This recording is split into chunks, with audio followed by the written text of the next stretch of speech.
Let me ask you something. What's the most you ever lost in a coin toss? Look, I need to know what I stand to win. Everything. Just call it friendo.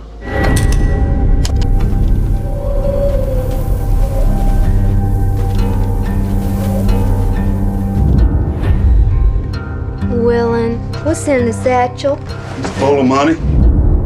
He's just a guy who happened to find that money. I got a bad feeling, Llewellyn. It's a mess, ain't it, Sheriff? If it ain't, it'll do till the mess gets here. I'm looking for Llewellyn Moss. Did you go up to his trailer? Yes. Do you want to leave a message? Yes. If I don't come back, you tell Mother I love her. Your mother's dead. Well, then I'll tell her myself. Got a loose cannon here. You think this boy Moss has got any notion of the sorts that are hunting him?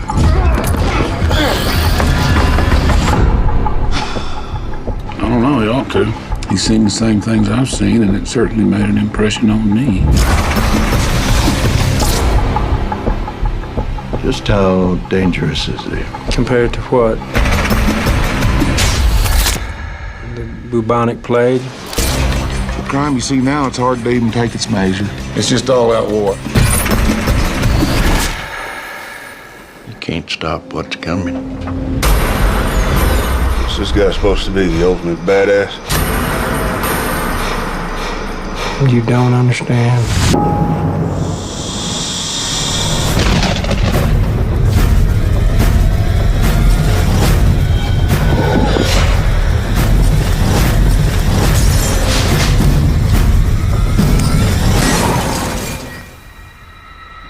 Call it.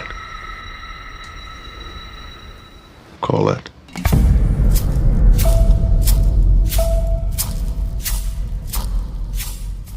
Welcome to Barrel Age Flicks. This is Ron. I have been traumatized. And in the show we have... And this is Stu. I hate Ron. Also in the show... This is Ragnar. I'm so confused right now. And... Hey, this is Gute. I am Gute. And finally... This is Adam, and I'm their designated driver.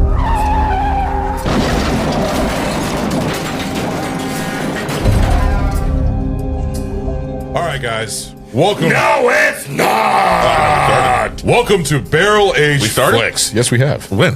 Just now. Just now? Just now? Just meow? Or then now? What the fuck? What the hell? Anyways, welcome to Barrel Age Flicks, guys. We are... like it. Doing a fun show here that Gute is hosting. We are doing the classic movie, No Country for Old Men, our first Coen Brothers movie, How long actually. are we into this opening? How far are we into it? We've done lots of swearing already. 30 seconds? Fuck yes, you cocksucking son of a bitch! That's the Well, first one I heard? Hopefully the intro will be done, so that'll take up most of the time anyway. So, Perfect. yeah, Are we sure? I think so. Did we get the, I don't know how many times. Is it like 5 minutes or music? something like that? That's what I've heard, Did but we get the Muzak? I don't think so. We haven't been claimed. Our supporters are growing, so it's Did all we good get to the me. Muzak yet? He's still waiting for his music. For the intro? I will send it to you first. Okay. Tomorrow. So I'm no, just curious. I'm kind of excited. So No Country for Old Men was released November 9th, 2007, directed by the Coen Brothers, Joe and Ethan Coen. Other movies they've directed. See if you all have seen these movies. This movie? Oh, a spinoff. No, is there a spinoff to it? No, I hope No? not. Country for Young Men? Oh, fucking I'm bomb sure there's a theaters. City for Young Men? Those two kids that helped the devil out. Yeah. It's the county for premature babies. Other movies to be directed by them are Blood Simple. We got Raising. So the dumpster. We got Raising Arizona. We got Miller's Crossing. We got Hudsucker Proxy. We got Fargo, The Big Lebowski, Oh Brother Where Art Thou, The Man Who Wasn't There. I forgot about that one. That was a good one too. Intolerable Cruelty, The Lady Killers, No Country for Old Men. Of course, what we're doing. Burn After Reading, A Serious Man, True Grit, Inside Llewyn Davis, Hail Caesar, and The Ballad of Buster Scruggs. The budget of this movie was $25 million. The film was a commercial success, grossing around $171.6 million worldwide at the box office. So it actually made its money back. Yeah. Plenty of money. Those are all filmed by the Coen Brothers. I was confused by a second. I'm like, those movies came out the same month? No, I haven't got that far yet. I'm like, what? Those boys were working hard. No shit. The cast of this is Tommy Lee Jones as Sheriff Ed Tom Bell. We got Javier Bardem as Anton. Good job. Josh Brolin as Llewellyn He Moss. skipped it. He did.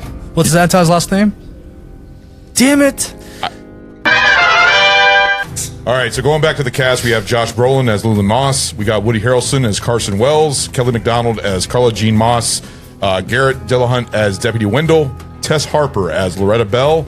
Barry Corbin as Ellis. Stephen Root as Man Who Hires Wells. Roger Boyce as El Paso Sheriff. And Beth Grant as Carla Jean's mother. So, great cast in this movie. Several notable movies that came out in 2007 this month. A lot. We have American Gangster. We have B-Movie. Fred Claus. Lions for Lambs. I don't know what that is. Is that the one with Tom Cruise, I believe? And Ben Affleck, I think? Beowulf. Enchanted. The Mist. Great fucking movie. Hitman. August Rush. All those came out the same month. Yeah. November 2007. Okay. 1, 2, 3. Great fucking year. 4 of those came out the same day. Yeah. So that was, I don't know, it's crazy how all the good movies that come out. So, but we're going to go ahead and get into the drink. So, Goot, what are we drinking? So, friendos, today I have, I was playing around with different cocktails. I wanted to bring like a Blood Oath, but I was like, which pack do I bring? And I was like, I should go for like a Longmire, Matthew McConaughey's liquor. I was like, nah, I'll just make something. So I started experimenting, grabbed some mezcal, got a Yellowstone toasted barrel bourbon, got a lemon, squeezed that, put some agave in there, started shaking. I'm like, let's fucking make this. Oh, nice. So Shake it up. here we go. I'm going to call this the Smoking Cigar. Smoking cigar. Nice. All right. All right. Gentlemen. Prost. Well, Let it rip. Prost. Adam, Cheers. virtually. I like the smell of it. It's very different. Oh, It's different. oh, that's layered. It is. It's Oh. It's got a, Fucking winner chicken dinner, man. That's very developed. oh, wow. Good job. Wow. This is a fucking 2. Woohoo! Ah, this is really good. You always get 2s on everything that you bring, man. Good job. I try to make good drinks for the movie. For my boys. This is nice. It's got a nice little twang to it. Just enough that it wasn't hurt Stu's teeth. So I appreciate it. I appreciate it. that's my biggest concern. I'm like, how tart should I make this? I'm like, the mezcal should bring just enough of it. You know, just That's out. what I love about it is the tartness, because I love tartness in drinks. Like, you know, anything sour or tart, I love. And it's got a slight fruity taste to it. That's just the ice maker. Slight fruity taste to it. This is very. It's unique. Nice little smoke to it. Yeah, it's unique though. Like it's not something I've tasted before. No. It's layered so well. You're getting all the individual flavors, but they're playing off each other in a very complementary way. Nothing's being overpowering, but nothing is being muddled down either. Would you say refreshing? It's yeah. Yeah. Well, Great job. but it does feels right for that Texas feel. Yeah. That's nice. This is a 2 all the way for me. Great job. I'm very, very impressed. Oh, I love that tartness to it. This is really good. Almost like a well-made spiked lemonade. Okay. And it's fucking good. I can see that. Would you say almost? see that. Would you almost say like a more of a hardcore version of Mike's Lemonade? This is 1,000 times better. Oh yeah, no, it is. But like, No, this is fucking 1,000 times yeah, better it than is. that It is. shit. But do you ever see any taste of like that? The only resemblance to these two fucking things here is Color, maybe? I mean, that's about fucking it. Oh, No, the citrus. yeah. That's what about it. But this here is delicious. What was what the ingredients again? So I put a Fucking booze, man. Yeah, I put an ounce of mezcal. Okay. I put a quarter of agave. Okay. And then I put 1.5 of Yellowstone toasted barrel whiskey bourbon. Yeah. And then I squeezed 1 lemon for each drink. So. Oh, that's a whole lemon you got in there? Yeah. Nice. It's beautiful. Was I thinking? Okay. Very, very nice. Good job. Good job, Goo. So you got 2 from Ragnar. So yeah, this is like I was trying to go for that Texas feel because there's no alcohol in this movie. I'll claim the 5th drink, by the way. There's an extra one. He's already got it in front of him. I'll also drink it too. But yeah. Okay, well, no. Yep. If I'll make yours- this at home now. This is a new drink I'm gonna start making. Like I was playing Mad Scientist, thinking like I gotta like in bold like a Texas flavor. And it's a summertime drink. And He's Billet. Sorry, it's on the map. it's a summertime drink, and I was like, I gotta make all this a perfect drink. So I'm like, this hits it. So 2. Adam, you're missing out, buddy. Son of a bitch! Oh, God. What the fuck is going on? Technical difficulty again. Be right back. We are back again State from the our facts. 50th technical difficulty. So magic touch. Yeah. Yep. Don't touch me there. So we got all the drink reviews, right? Yes, we do. So yeah, this perfect number 2, summer drink, Texas, old man, no country for old men. So boom, Chaos. winner. Now, would you say All that right, so we'll be right back after this break.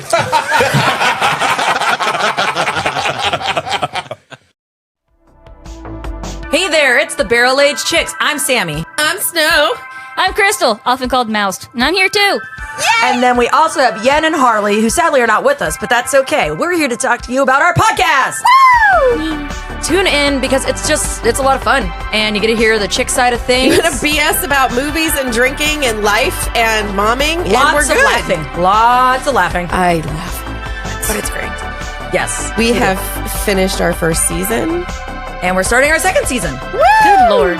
2024. Here we come. I know. Enjoy it. Join us on all of the platforms. Hear them talk and me listen. You talk. You can find us on Instagram and Facebook. Pretty much anywhere you can hear voices on a phone. And yeah, so give us a follow. Check us out.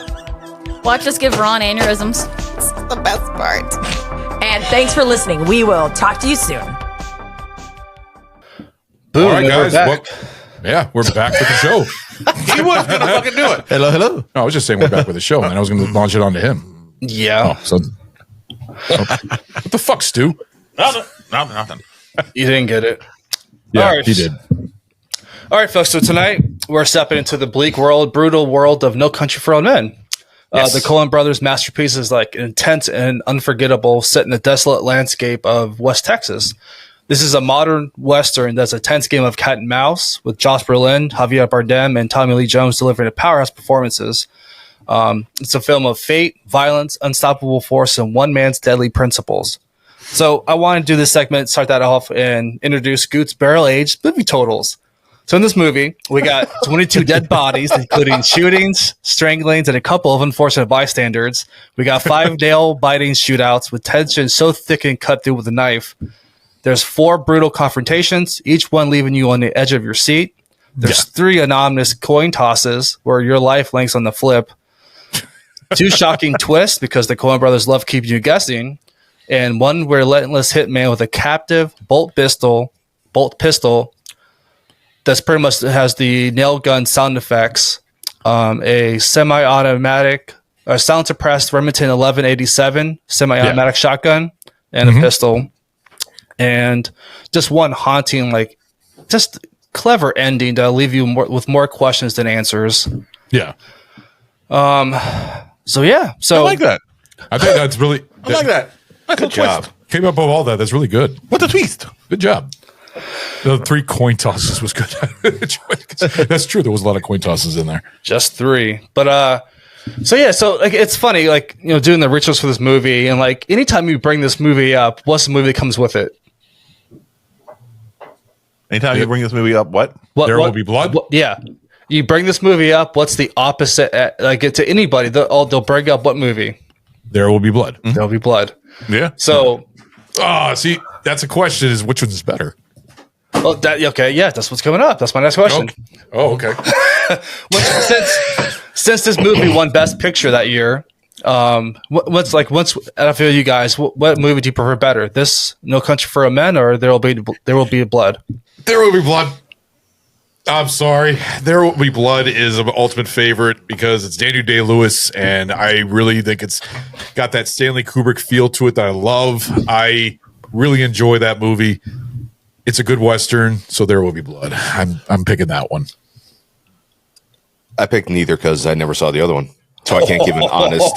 You've never seen There Will Be Blood? Nope. Yeah. I mean, it is a really good one. Nope. I highly recommend it. Absolutely. I drink your milkshake.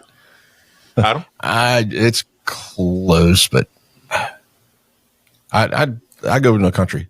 My man. You go with No Country with Old Men? I really like No Country with Old Men. Okay.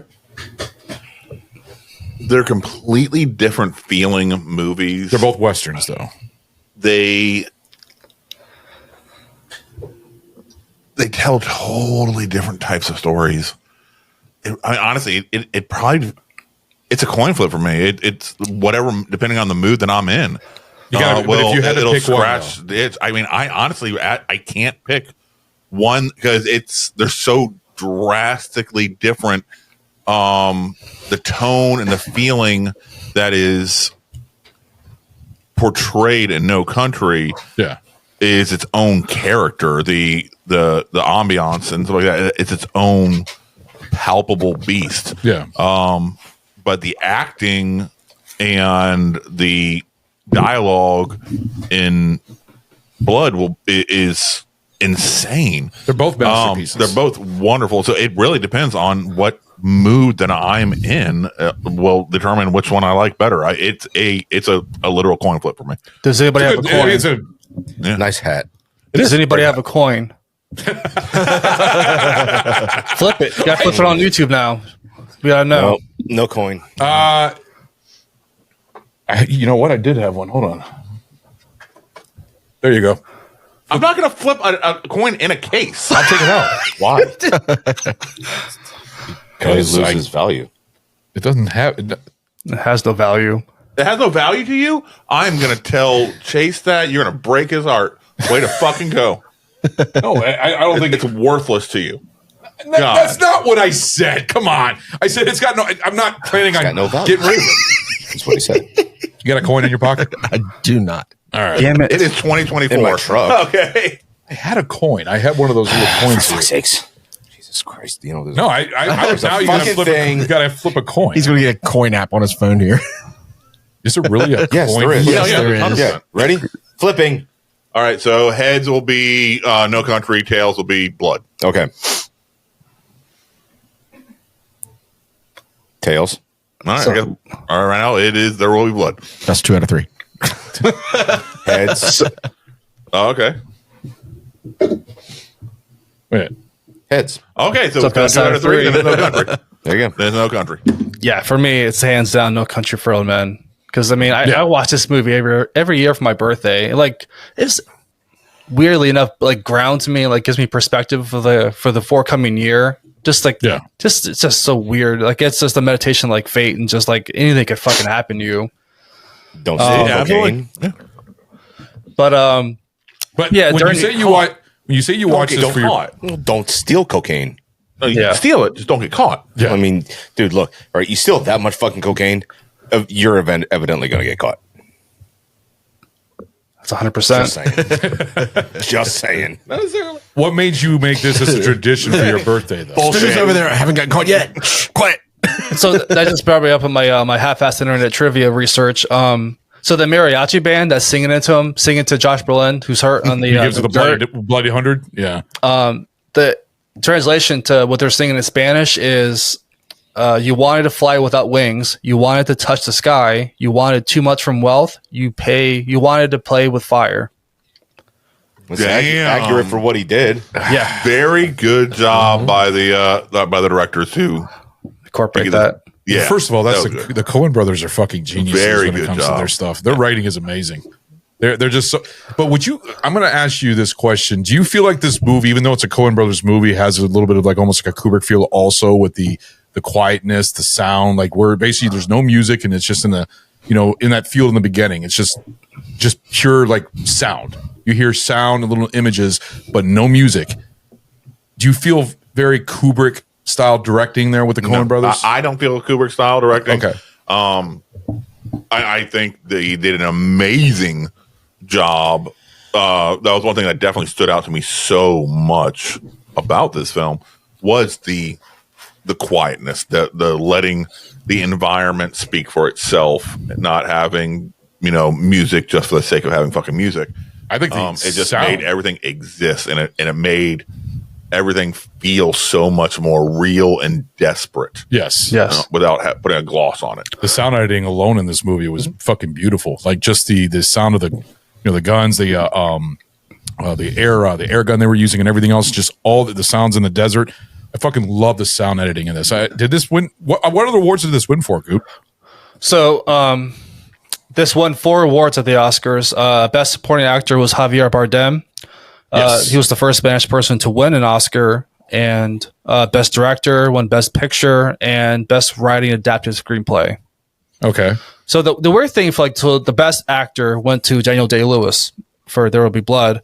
It's funny because this movie had Tommy Lee Jones is billed as the main cast, so the main lead for the movie, but he has the least amount of screen time out of all the 3 main characters, which I find funny and kind of like a little corrupt and scripted to make sure that he won for that, and Javier Bardem won for Best Supporting Actor. What was the line totals though between Tommy Lee and Brolin? I feel like Tommy probably had more lines. He did have a lot more lines, and so that could explain why they're like, all right, we're gonna make him technically top billed, and plus he's fucking Tommy Lee Jones, especially at that time. One take Tommy. So I could see him having less screen time, but he was I'm not going to say the protagonist because that was definitely Brolin, I feel, but he was the one telling the story through his eyes. Basically, he was our audience stand-in. He had multiple monologues to where line total probably felt was higher for Tommy Lee than it was for Brolin. So that's probably why they had him going up lead actor. And I would honestly say Daniel Day versus Tommy Lee, in these 2 ones, Daniel Day absolutely deserved that win. Oh, yeah. Absolutely. 1,000%. So I was listening to Bill Hader. He was one of our recent movies in Tropic Thunder, who was the assistant to Les Grossman. So he was talking he had one of his friends as a producer for No Country for Old Men, because he's in a TV show called Barry on Max. Great show. And so he channels his Anton Chigurh in a few episodes of the TV show. But one of his friends was telling him that the scene where Anton Chigurh goes to the pharmacy to get medical equipment. Yep. Yeah. Right. So there's a part where they're filming it. Daniel Day-Lewis, Bill the Butcher, is riding his bike through town, that little town, screaming "fuck you" just over and over. Get out of here! What? That's Danny Day-Lewis for you. I fucking love him. Yeah. So I was laughing so hard. I'm like, oh, what a random. Did you actually get on camera? Because I remember seeing something go by the window as he was walking into the pharmacy. Was that? I think that was. I think that was a guy walking. I thought that was somebody walking though. No, it was on a bike. You could tell someone going really fast. I'll have to go back and look at that. that is pretty fucking funny. I do remember seeing somebody go by the window, but I thought it was somebody walking by. But that's funny. Is pretty funny. Daniel Day-Lewis? No, it's gonna be Daniel. Why would Daniel Day-Lewis randomly ride a bike by the way? Why not? What the fuck was that shit? The fact that he stays in character, though, that's the thing. He was in character. He was dressed to the T, like Bill the Butcher, going through on his bike. Because they were both filming at the same locations. Yeah. I mean, God, I just love There Will Be Blood so much. But there is a lot of things in this movie. I would say, see, the Coen Brothers, when it comes to movies, they do dramas, they've done comedies, they've done thrillers. Another one of their dramas is Miller's Crossing. I don't know if you've ever seen that. It's a really good movie from the early 90s. Barton Fink and stuff like that. But this is, to me, a very different Coen Brothers movie. Well, no, in a way, I guess this can go in the same vein as Miller's Crossing. Can't go in the same vein as Fargo because that's more comedic. Well, the briefcase, it ties it together. Like, they have some elements in all their movies because they're human. When they write something, they try to think of something original, but there is tie-ins to who they are. Yeah, and they do a really good job of letting each one of their films be its own entity. Yeah. You're not feeling like, oh, this is Beetlejuice, but in space. It's not taking the same core idea and just trying to change something around. Yeah, M. Night Shyamalan is always super focused on a twist. He tells a strange story. Yeah, cool, but he knows it has to have the fucking weird ass twist. And that's where he's hyper focused on there. That's a certain style. Whereas the Coen Brothers, they're like, no, we're going to tell our own individual stories. We might have some tiny little things that are our little signature pieces. But no, every story is going to have its own feeling. There will be blood. Or not there will be blood. No Country for Old Men is going to feel only like No Country for Old Men. It's not going to feel like any of our other films. And none of our other films are going to feel like any of the other ones that we do. Well, that's the thing about their movies is that their movies don't ever have ad-lib in it. Their movies are by the script. When you think of The Big Lebowski, a lot of people thought that movie was all ad-lib. John Goodman even said, no, everything is exactly what the script is. Everything in the movie is a script. So they stick to their script. They are very amazing writers. And this movie, like I said, has a lot of good little monologues, especially with that scene with Tommy Lee Jones and his father at the end of the movie. It's a fucking great scene. The scene where him and the cop are just that was talking. Him and his wife. He was talking about a dream he had with his dad in it. Yeah. Right, and also that scene where he's him and his deputy are walking through the kill scene, the cartel scene, and just talking, just the way their dialogue. You got the dog, and it was repeatedly through because it was Antoine with those other two guys that he shot. Then it was Josh Brolin, Lulin doing that, which is he does. The Coen Brothers do such a great job with their writing. I think their writing is just superb, in my opinion. So yeah, it's grounded in this like real life. It's a real life conversation you would have with somebody. Yeah. You could tell like the gender, like the different age groups of Tommy Lee Jones talking, the way he talks, and like the young deputy, how Josh Brolin, like Luann, how he talks, how his wife talks. I mean, it's just it fits that environment. Yeah. Yep. And this wasn't this Josh Brolin's like. He really wasn't well known yet. One of his first movies where he actually started because he was actually broke or something like that. Wasn't he like broke? Oh, that story, yeah. Okay, no, he was known. No, he was known. I mean, he was known, Brolin, but he wasn't like but his career died. His career exactly died. Yeah, I think the last movie he did was like Hollow Man, and then a couple other movies here and there, and then this, and then American Gangster, and then now he's become Thanos and all the other characters, Cable and everything else. But oh, do you hear the most recent rumor about him? Green Lantern. Yeah, as Hal. Hal Jordan is too old though. He's too old. But remember, I don't think they're going to be telling Hal's story. I think they're telling one of the other John Stewart story. Yeah, so he'll be playing like the old man on the block. Which I can see working potentially, almost like Ant-Man. With Michael Douglas with Hank Pym and all, where he kind of like that. Yeah, except for I don't view Josh Brolin doesn't feel as old to me as Michael Douglas. No, how old is I mean, it's a little different. Michael Douglas felt old in Ant-Man. He still looked. He looked old. Yeah, looked old and felt old. Josh Brolin still looks fucking better than I do. All right, so I think Josh Brolin really nailed it with this role, just the way that he did it, but. I'm sure it pissed off a lot of people when it came to his ending because they put so much into his story of him going against Antoine, and then it just ends with him just getting killed.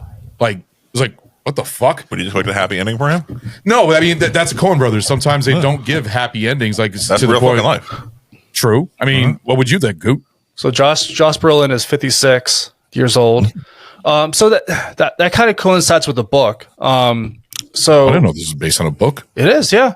The author is what's his name? McCarthy. Cormac McCarthy. He wrote this book, No Country for Old Men. He actually died last year, last June 13th. He was 89 years old. Yeah. He wrote 12 books. I mean, the book is so different from the movie because the book goes much more in detail. It talks about more. The Coen Brothers did an amazing job just pulling the good source material from the book rather than the entire story. They did a good job like integrating it and making it the movie for what it is. Yeah, that'd be a long fucking movie if they did. Yeah, because it goes more into the cartel, what they're doing behind the scenes, and like how things move. You know, the chess pieces, and like how Anton moves through just his part, and like more of the backstory. The back characters do. Do they have more of a backstory of Antoine? That's 3. Take a shot. Antoine. What did I say? Antoine. You said it 3 times. Then how do you say it? Anton. There's no W. I thought it was. Oh, god damn it! What? You guys could have said something. No, we could have. It's 3. Put it to the rule. I was counting. Thanks, Goo. Appreciate it. Thanks for backing me up. I hope I get a fucking self-destruct. Fuck. You always help for that. Yes, I do.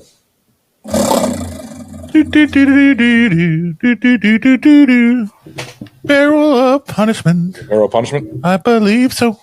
Yep. Barrel of punishment. All right.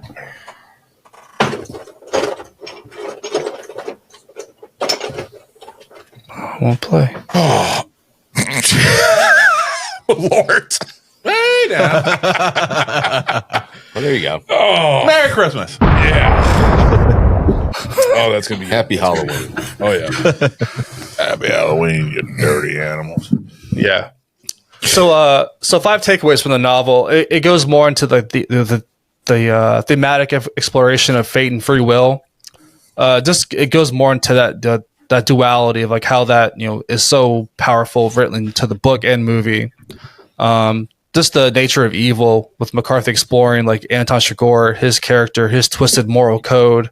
Yeah. The changing nature of society. You could tell that with Tommy Lee Jones and being the sheriff, and just his mentality of like not understanding how things are coming along and how things are changing so fast. Like he doesn't understand it anymore. And then you see Josh Brolin, what he does. And then obviously Chigurh, what he does. Then the impact of violence. Yeah. Your signal going out a little bit, or are you good? I'm good. On your end, okay, because you were still there, but it looks like your video was going in and out. We were just double checking. Okay. All right. Sorry. Go ahead. The 4th was the impact of violence. Violence is pervasive throughout the entire novel. Sheriff Bell's reflections and guilt. That's the last one. Like him just really going introspective, reflecting on his life, his role as a lawman, his feeling his guilt, and his grapples of inability to protect people and stopping just the increasing violence. Yeah. Just symbolizing the old generation's struggle to comprehend and deal with new forms of crime and just how things are changing so much. Well, it seemed like friggin' Josh Brolin's character, his death like really fucked with him. Oh yes. I'll play a scene real quick for you guys since you brought that up. Because you know why?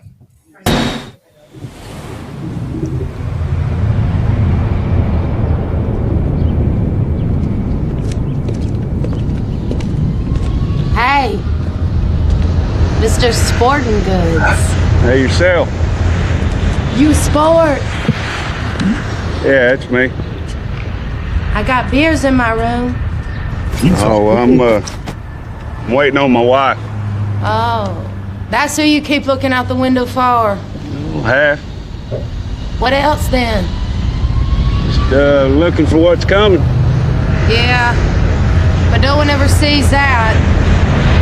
Beer. That's what's coming. I'll bring the ice chest out here. You can stay married. Oh, man, I know what beer leads to.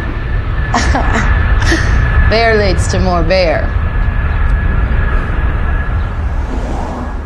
Were all of you expecting that ending right there? Like all of a sudden just seeing him dead on the ground? No, not really. Like Benefit.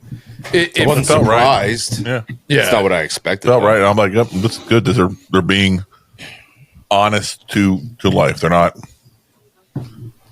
just painting a pretty little bow around everything. No. Yeah. It's what it is. A brutal fucking fate. world. Yeah, it's just that random something that just happened because he took a chance. The cartel was following him, and that's what did him in. Yeah. Now, I didn't notice when watching, but listening just now, was that a motel at the end of a jetway?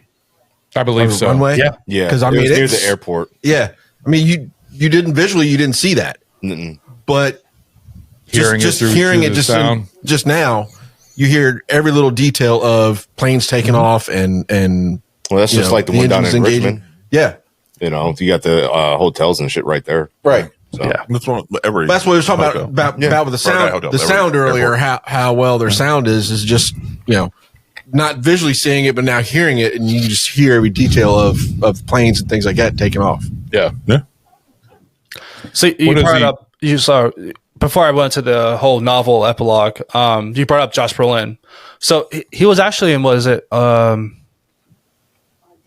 Planet of Terror. He was in that movie, and Robert Rodriguez and Quentin Tarantino, they actually filmed his audition tape for this movie. Yo, we remember talking about this in the Planet of Terror episode. Yes. So the lighting was so good, and like they used their camcorder, professional cameras, and like so the Coen Brothers were like, wow, that's really good. He's got the role. Cheater. Yep. Good. Pause. Back from the dead. Well done. So so I was bringing up Josh Brolin, how we got into this movie, and just flashing back to when we had his last discussion, the contract situation where he was pretty much broke and poor coming into this movie, and just the whole like financial thing that happened with his check being paid for this movie, just incredible. As Ragnar was saying, he was told it's either his accountant or agent. Probably his agent told him, one of the two, told him that like he got like $30,000 for it, and he was excited. He could pay off like a debt that he owed. But in reality, he got like $300,000 total for it. Yeah, which is a good amount. Which is I think 30,000, isn't that in like the range of Napoleon Dynamite? That's what John Heder. Is John Heder, is that his name? John Heder. Yeah. I think that's about what that man got paid for that Oscar-winning fucking film. I think so, yeah. Jesus. That was Oscar-winning? I thought it was, wasn't it? For best screenplay? I thought it was. Maybe I'm wrong. Awesome, dude. Maybe I'm wrong. Yeah. No, it's a great movie. But I feel like I thought they won an Oscar. Vote for Pedro. But he that iconic role, he got paid fucking nothing. Yeah. All right, and didn't really cost anything to make the movie either. Yeah, so it was all small went on stuff, to make all the money. Well, other than American Gangster, Napoleon Dynamite went on. And did American all Gangster the come money. out the same year? Yeah, I remember that. Yeah. Did American Gangster come out the same year? I don't think so. But what? Because I know American Gangster. What was the other big films other than that? Other than It was same year. It was the same year. Yeah, 2007. Yeah, that's what I figured, and I know he made a good chunk of money from that movie because that movie was a big hit too. So I don't know. It's just crazy how Josh Brolin has carried as an actor as he's gotten better and better. Then he's been in some little dramedies. I remember he was in some romance with Kate Winslet where he's like a felon, gets in love, falls in love with somebody or something like that. But then he was in a lot of other movies. What was that movie? Jonah Hex? Wasn't that a big flop or something like that? Unfortunately, Jonah Hex. Yep. Another comic movie that did not work well for him. Yeah. Stupid DC and Warner Brothers. Mm-hmm. But you played a good Cable, though, for Deadpool. I mean, he did a really good job as Cable. Although they were trying to get Wolverine, and they got him, and then they finally got Wolverine for the third movie. So I don't know. If that was Hugh Jackman having a bad day and just saying, I'm back. I'm coming back. Yeah. It's like almost like a what you call okay, yeah, Napoleon Dynamite. I just want to correct myself. It wasn't an Oscar. It was a Best MTV Awards. I know it won an MTV award. I thought Teen Choice Awards. Yeah. I thought it was nominated for Should have won Oscars and Emmys and I don't think where it was nominated for any. I didn't know you were a fan of that movie. Napoleon was a fun movie. No, it is. It's a fun movie. It's a very 20 out of out there 20. movie. I prefer Napoleon Dynamite over Napoleon. Yeah. Sorry. Who doesn't? You just like the boom from the I'm talking about Dynamite. just the fucking recent movie. The Phoenix movie. I haven't watched Is it not that. good? Huh? Is it not good? Compared to Napoleon Dynamite, I mean, it is horse shit. I mean, in general, It is no horse shit shit. compared to Napoleon Dynamite. So, Right. but Poor It didn't Ridley have Scott. an amazing uncle who could throw a football over a mountain. All right, Uncle Rico. Uncle Rico. could have made it, you know. Uncle Rico. Is that gonna be in your list now, Stu? Oh, it's a fun movie. Yeah, we'll see. I didn't say a word. It might. Why don't you do it? No, because I'm still putting together. You're trying to figure out your list and your little theme that you're doing next year. Yes, and that would fit for one of my themes that I'm considering. So, boom, bam. Yeah. All right, so back to the movie. So I'll just go by scene by scene. Let's talk all the shit about him. I'll edit this. That way he doesn't realize what happens till day it releases. Yes. I'm watching to see if all of a sudden another Twitch video shows up. He's back in the bathroom watching. Oh, quit watching this while you're jerking your dick, boy. Pervert. Jesus. So that's only good for Ron. The rest of you guys, if you want to jerk your dick while you watch us on Twitch, that's on you. You know, hey, feel free. More power to you. So, anybody even watching? Don't answer that question. I'm not going to say Okay. So because obviously like the three main characters, Anton Chigurh, Mr. Moss, and Sheriff Bell, Tommy Lee Jones playing, the sheriff. Those three characters are so integral to the movie. So rather than just talk about the characters, talk about scene by scene. Like, so I want to start us off with the coin toss at the gas station. I'll play the next scene clip. How much? 69 cents. And the gas? Y'all getting any rain up your way? What way would that be? I seen you was from Dallas. What business is it of yours? Where I'm from? Friendo. Friendo. Yeah, I fucking love when he says that. Just the way he talks. It's a very unique sounding accent. Yes. Like, yeah, he's French. Well, it's such bad English. Lithuanian? I don't a little bit of both, all three. Right. Yeah. So in my research for random trivia, so when the directors approached him about playing this role, he said, "I don't drive. I speak bad English, and I hate violence." And the Coen Brothers are like, "That's why we picked you." It's always his dream to play in the movie. Perfect. That is every single thing that he does in this movie. Yes. Just incredible. Minus the bad English, because he doesn't. He's got a weird fucking accent. It's so unique. Yes, it's like you said, Spanish and French. Yeah, almost. It's weird. Fucking sugar britches. So I'll play the next clip just to go into the further of that scene, just to bring the tension and set the tone for the movie. What's the most you ever lost on a coin toss? Sir? The most you ever lost on a coin toss? I don't know. I couldn't say. Call it. Call it? Yes. For what? Just call it. He's very calm about it. I know. Well, we need to know what we're calling it for here. You need to call it. I can't call it for you. Well, it wouldn't be fair. I didn't put nothing up. Yes, you did. You've been putting it up your whole life. You just didn't know it. You know what date is on this coin? No. 1958. It's been traveling 22 years to get here. And now it's here. And it's either heads or tails. And you have to say, call it. Well, look, I need to know what I stand to win. Everything. How's that? You stand to win everything, call it. All right. Heads then.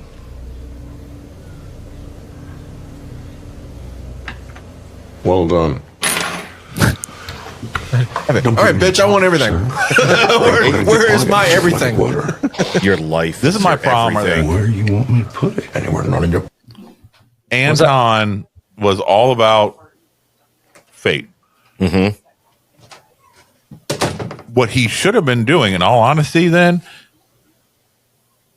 is putting his life on the line also. Whoever won the fucking coin toss got to walk away.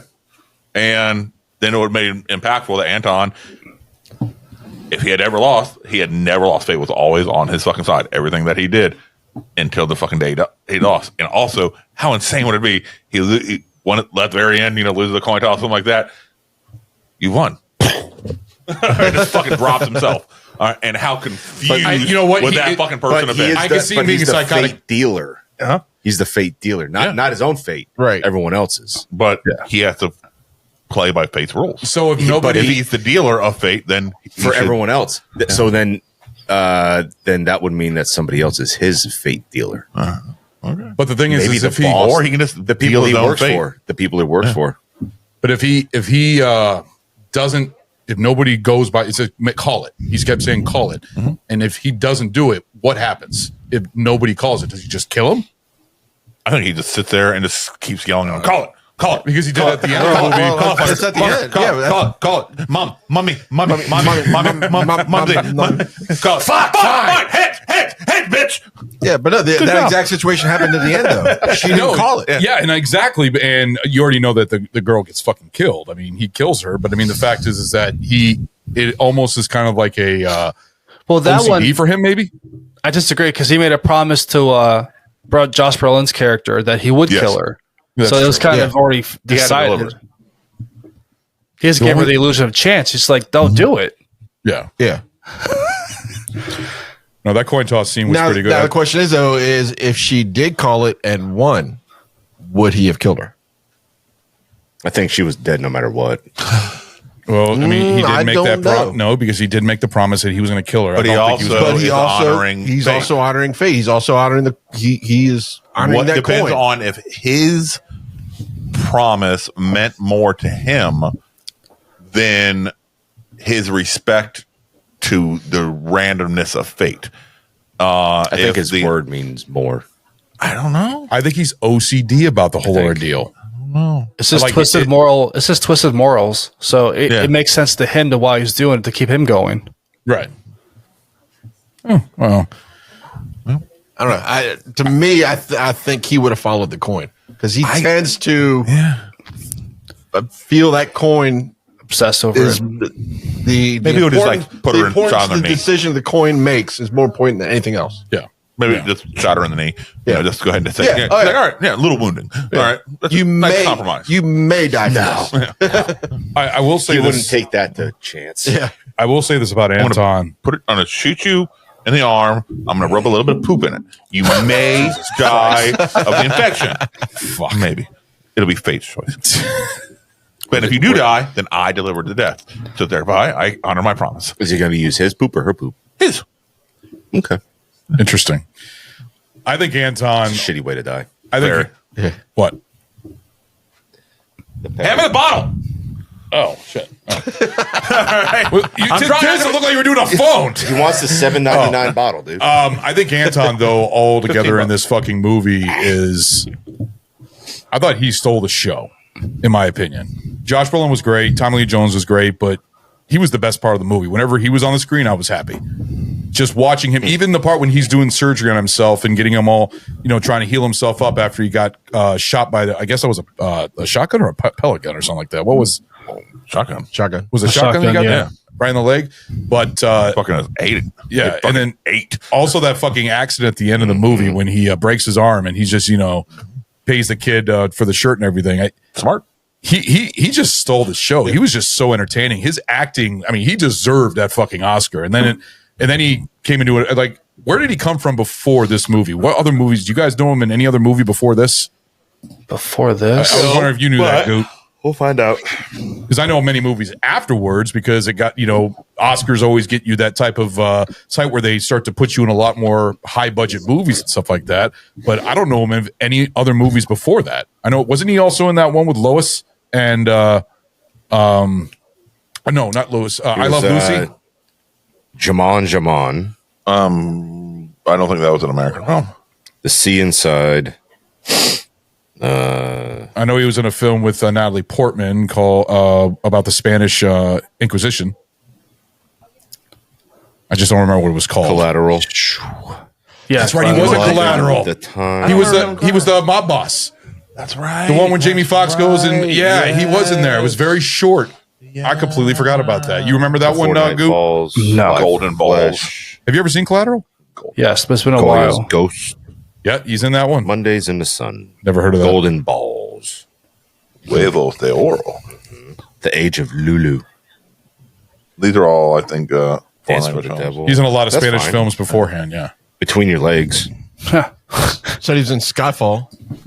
He was, but that was Yeah, he was the main Yeah. villain. Yeah. That was after. That's when He was good in that one. He got the recognition.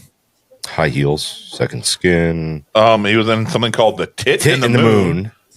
Yep. Good job. So between legs and the tit and the moon. Yeah, yeah. What is he in fucking porno And films? Ecstasy. The fuck? Cinemax movies, dude.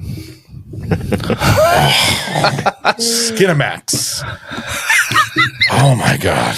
Airbag. Women on the verge of a nervous breakdown. That's a good one. That one. What women want? That was 88. Oh. Pirates of the Caribbean. Yeah, he was Yeah. a part of He was Stranger Salazar. Tides. Yeah, he was in Stranger Tides. Like I said, he I think this was one of his first big American film. Yeah. Yeah, because I think most of his other films are more foreign. But was there any thing about why they pulled him to be in this role of this film? So yeah, I said this a few minutes ago. When the directors they approached him to play this role, he said by the way, that it was the Natalie Portman one. Yeah, and that was before this. he told them, I don't drive, I speak bad English, and I hate violence. And the Coens responded, "Yeah, that's why we called you." He took the role because that was always his dream to be in a Coen Brothers movie. Oh wow! So it even shows you how much better of an actor he was. Oh yes, which is so shitty at those other things and hated those other things. Didn't feel like that in the movie at all. No, he felt fine.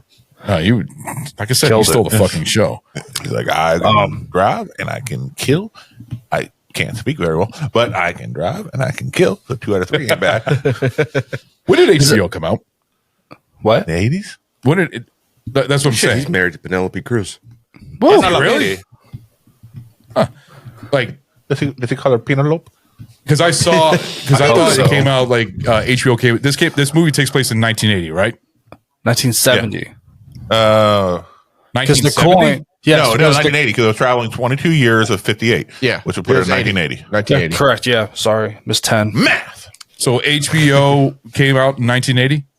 Yes, because you can see somebody on the hotel saying that. That's the why free I was HBO looking at it. Yeah. I saw the free HBO. I was like, did free HBO come out in the 80s? I thought it came out like mid 80s. I didn't know if that was like a little small blooper or something like that. No, it was intended because the movie does a good job of not like telling like what year it is, but it does it bluntly enough for you to HBO figure it out. started apparently in November 8th, 1972 in New York. Nice. Oh, well, shit. Never mind then. Okay, so HBO was a big thing then. But you said that they go ahead and try and keep it so that you don't know what time or what year it is until like the end of the movie with the gravestone. Well, that's the coin. When he says this coin's from 1958 and it traveled 22 years to come here.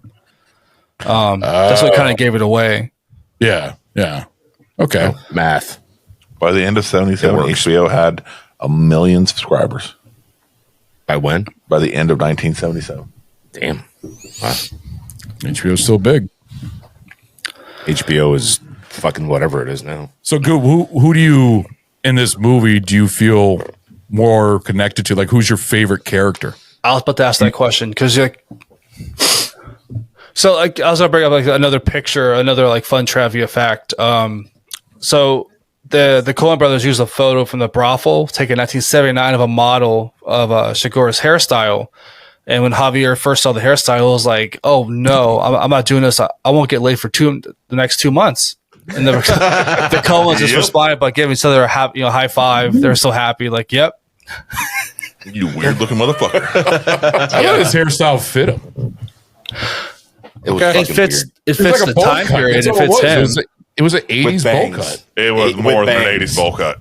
It was a very unique look on a man. Really? Yeah. Okay. Yeah, I don't it think I've looked ever like at seen a that man time. have that before. It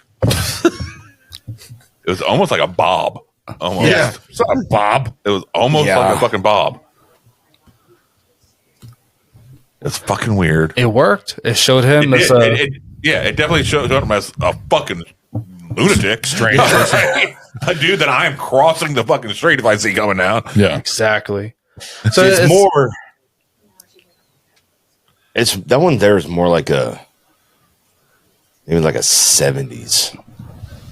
Well, it was 1980s, so 70s works. You know, So he likes to keep the retro look. Yeah, you know, it's fucking weird. See, I would say it's like a mullet, right? Yeah, but it's not. Business in the front, party in the back, but it is not. That is there is no partying. No. It is all business with him. So that's his haircut. That's not a wig. It's his haircut. Oh wow. Okay. I'm sure. So- go ahead. So another fun fact. So in 2018, this business article came out with a group of psychiatrists. They studied 400 movies and identified 126 like psychopathic characters. Yeah. They chose Javier Bardem's portrayal of Anton Chigurh as the most clinically accurate portrayal of a psychopath. I mean, they're dead on with it. I mean, he was pretty much fucking out there. I mean, seriously. Yeah. I think he did wonderful. Who else is on the list? I didn't pull it. I just pulled that fact. Oh, okay. I was just curious. So my question to you guys, like out of all the characters, who's your favorite character? Out of all of them? Anton. Sorry. He was, like I said, he stole the screen. He stole the screen time. I loved watching him. I enjoyed his little thing between him and Josh Brolin's character. He was my favorite part of the movie by far. So that's my answer. I would, for me, curious about yours because yours was always weird people. That's not weird. I figured It's unique. It's trying to make sure I get his and Woody Harrelson's character. It's very short. It was, but Carson Wells, that was his character name. Sugar. It was, huh? But he can't say Sugar. He goes sugar. Yeah, sugar. Yep. Yeah, just very business-like. He's like, all right, it's a fucking job. But we got shit to fucking do. Yeah, let's fucking handle it. And he had no real true alliances or loyalties. It's just a fucking job. Right. Plain and simple. And he also knew what he was into or what he was in for. I mean, it's... Well, apparently he knew Anton and the way he was and everything else. Yeah. Okay. And... like, when did the last time you saw him? November 28th. It's like, that's pretty damn on target.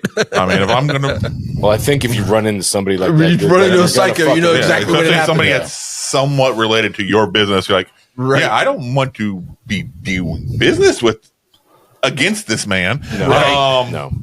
Yeah. So let me stay aware of what circle he's currently in so I can be in a different circle. Exactly. Yeah. But, you know, I thought Woody Harrelson did really fucking well. It almost reminded me sort of like a more sober version of his True Detective character. Yes. Which I thought was fucking amazing. Very sober. Yeah. Very sober. Yeah, I thought his True Detective character was one of the best roles he's ever done in his life. I remember you telling me that when that first came out. It was Matthew, and I remember you did that whole thing about Matthew McConaughey and Woody Harrelson being somehow related or something like that. Brothers. Dave brought it up multiple times. Yeah.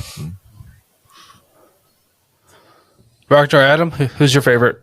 No. Me and Stu already said ours. Well, as what'd you say?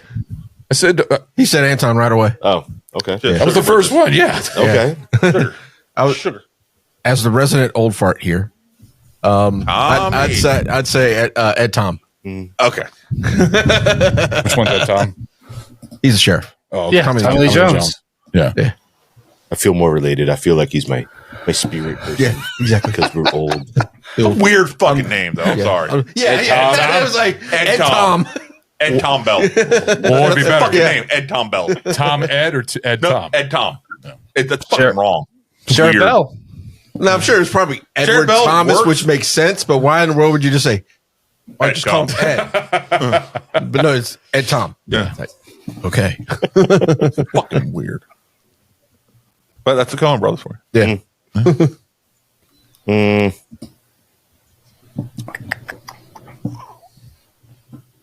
Honestly, I like Josh Brolin's character.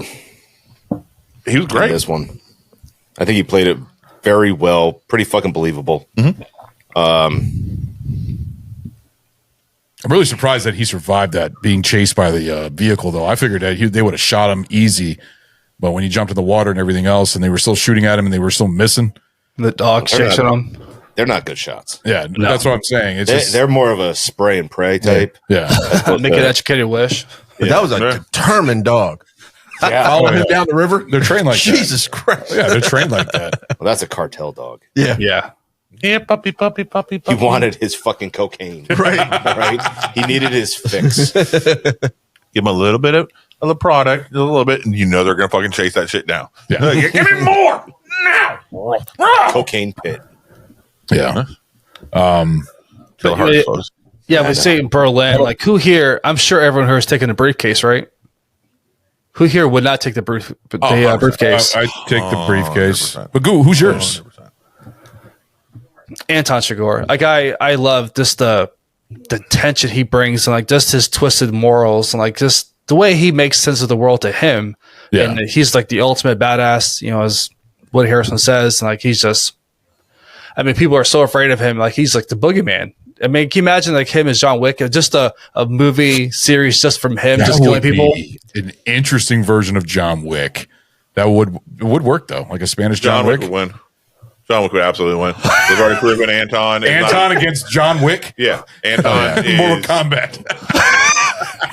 I mean, he missed multiple fucking distance shots. John would have been able to fucking take him down easily with a fucking inaccurate fucking shot. Now Anton up close with the little fucking toys that he had, a little fun. But John from a distance, or even a medium distance, he's taking Anton out every fucking day of the week. Yeah, because Anton's not really a hands-on killer. He's more of using a weapon. He's a weapon killer. And not even a good fucking weapon. He's only a fucking surprise weapon killer. Although the air gun is kind of smart, though. He is. But John Wick is accurate. There's a fucking difference. That's true. Okay. Yeah, that's true. No, you got a point there. Yeah, I meant that as like not force each other because obviously John Wick would win, but like, I would love to see like a 10-episode series of just following his life, just taking out just cartel people, just killing random people. That'd be something else to watch. Was he for himself or was he? So Anton kills John's dog. So John starts hunting Anton. Anton is escaping and killing anybody who possibly could get in his fucking way. So you're still seeing both their killing techniques, but without until the final episode, them having John having to basically go up against them and kill him, and put him down like the fucking dog that he would be. Yeah, there you go. Who is Anton? Is he for himself, or does he work for somebody? Because in the beginning, it seemed like he worked for somebody, or those two guys worked for him because he shot them both in the head. The execution style. Who's he for? Is he for himself for the money? Is that what he is? That's what I never understood. He works for the cartel. He does work for the cartel. Yes, in the book, it references him working for the cartel. Yeah. But the movie did such a good job of leaving it up to you. It's up to the viewer. I mean. No, I always look at it as he did work for. He was hired by the cartel to get their shit back, and once he accepts that job, then fuck it, nothing stopping him. He flat out says it when he goes to the office and kills the other guy, and he's talking to the accountant, and he says, "You picked the right tool for the right job. You picked the right tool for the right job." And that's what he's saying is he was the right tool to get the job done. Okay, but yet they went out and hired these other Mexicans, and that's why he killed them. Yeah. So do you see me? He flat out said right there that he was working for them. Anton is a tool. It just seemed like by the end of the movie, it seemed like he was for himself. So that's what it seemed like. It seemed like he wasn't working for anybody anymore. He was basically for himself, and he was just taking the money for himself and everything else. But no, he was working for the cartel. Okay, I took it the wrong way. He isn't. I don't even feel like he's in the job for the money. He's in the job to live out his sense of moral code in a way that feels right to him. Right. And it gives him an excuse. So I don't think you could pay him off. You can't bribe him. He's not in it for the money. He's just in it. Okay, cool. I get to fucking kill somebody. Yeah. And I get to be hunting them down until I get them. And nothing gets to stop me. Have fun. And I get paid for it? Yeah. Bonus. Yeah. Well, does it need it? No. Well, I like how Gute said that the Coen Brothers kind of left it up to us, the audience, ourselves, to figure out what we think it is. To me, it feels like he's going more for himself at the end of the movie. So no, it probably doesn't matter. But it didn't change. I mean, whether he worked for the cartel, whether he was just a random fucking psychopath, you had a fucking this shit was going down. Who were the two guys that he shot execution style in the shootout area? Who were those two guys then? Those were the one that extras. They were okay. They were because other the hunters that he's like, nope, I don't want them around and honing in on my job, my bounty. Yeah. Okay. That's what I was curious about because they're the ones that put the I don't know if they were other hunters. I think they were management. Matter of fact, didn't somebody say that they're management's type because they're out there in suits? Yeah. So they're more. I think they were. What were they called? What's the cartel's hitman? Sicarios. Sicarios. Yes. So they may have been Sicarios, potentially, which are more the cartel's business like hitman. They're fucking do their fucking job. Right. But considering he was also hired for this, they were competitive hunters. They were like, all right, going after the same bounty that he was going. Yeah. He's like, no, I was hired to this. I don't give a fuck if you also hire 13 other people. They're against me and trying to stop me from doing my job. Right. And so they must. I just didn't get the feeling that they were hired killers. It didn't seem to be. They seem to be like management material. Exactly. Yeah. No, I agree with you. I could figure that out. Yeah. Okay. With Sicarios. What do you think, Goot? they're Sicarios. They're pretty much like want to be management, want to be hunters who they don't really know what they're doing. So they talk to him, and he's like, "Thanks for the information." Gone. Blam. Boom. Blam. You're dead. Yep. So as we discuss our favorite characters, like I'll jump into it next. Like, what are some of your favorite scenes? Ooh. When you first see the air gun. The bolt pistol. Yeah. Because you see the air tank and he's carrying that, like especially when he steals the first car. Well, when you first see it is when the police officer arrests him and he sets it on the table. That's the first time you see it. Well, when you first see when you first see him use it. Okay. You don't know what is like why is he carrying around the fucking air tank? Right. You know. and then bing. All right, you guys good with the guns and everything. What is the gun that he's using with it looks like a silencer, the one with the canister on it? It's a wannabe suppressor. It's a suppressor. Silencer. It's not a shotgun. What? When he's shooting Josh Brolin from the window. It's a the gun he's using? Yeah. I don't know. I didn't see what it looked like. Oh, okay. I don't know if you guys knew what type of gun that was. I said it earlier. It's a sound suppressed Remington 1187 semi-automatic shotgun. So shotgun. It's a long range shotgun. If you use like an oil filter, that's the suppressor or silencer to you. If you did it correctly. Oh, okay. Dude, shotguns you can hit shit from 100 but when yards he with a was shotgun. When Josh Brolin was running out of the hotel, that was not a shotty. Yeah, that was not a shotty that Brolin was being shot at with. That's what I'm talking about. That was definitely not a shotty. He said it was a Remington, and he said it was a shotgun. Yeah, he was using that because like it was spraying the glass because it's just sprayed. When Brolin was running out of the hotel after he shot through the door and was running before he jumped into the truck, those seemed to be like single shots because it was a single shot pinging off the side of a brick wall, or when he shot the guy in the pickup truck in the head. That was a single shot through the guy's throat. It looked like a sniper rifle. It didn't look like a shotgun. The way that the injuries were occurring. You know, if that was a shotgun, the guy would have just been a single shot through his neck. His head would have gone. They had that close range, yeah.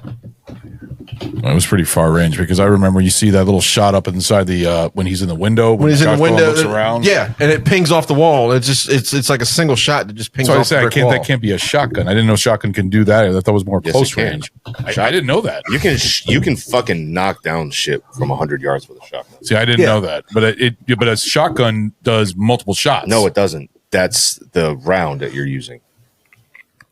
Really? So the technical name is slugs, buckshot, birdshot.